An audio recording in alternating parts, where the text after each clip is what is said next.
ఈనాటి మన శ్రీ పాలకుర్తి పతయ్య గారి ఉద్యోగ విరమణ సన్మాన సభకు చేసిన వారి కుటుంబ సభ్యులకు, తోటి సహోద్యోగులకు, బంధుమిత్రులకు, శ్రేయోగులకు అందరికీ స్వాగతం, సుస్వాగతం.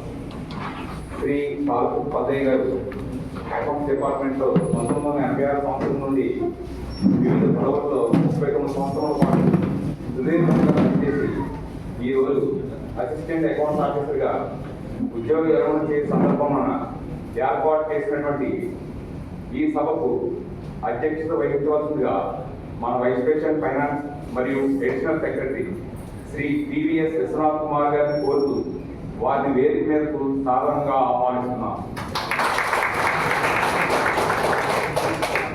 వారికి పుష్పగుచ్చం అందజేయవలసిందిగా శ్రీ భవానీ శంకర్ గారిని కోరుతున్నాను.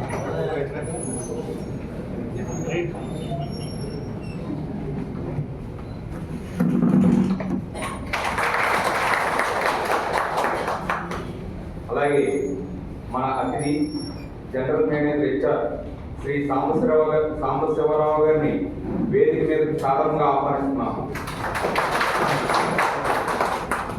వారికి పుష్పగుచ్చం అందజేయవలసిందిగా శ్రీ బోడపాటి రమేష్ గారిని కోరుతున్నాను.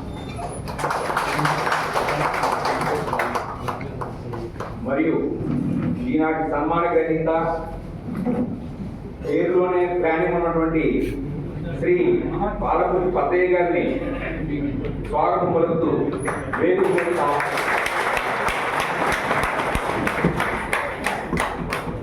వారికి పుష్పగుచ్చం అందజేయవలసిందిగా సీఎం గారిని, అదే చంద్రమౌళి గారిని కోరుతున్నాను. తదుపరి సభా కార్యక్రమాన్ని నిర్వహించవలసిందిగా అధ్యక్షుల వారిని కోరుతున్నాను.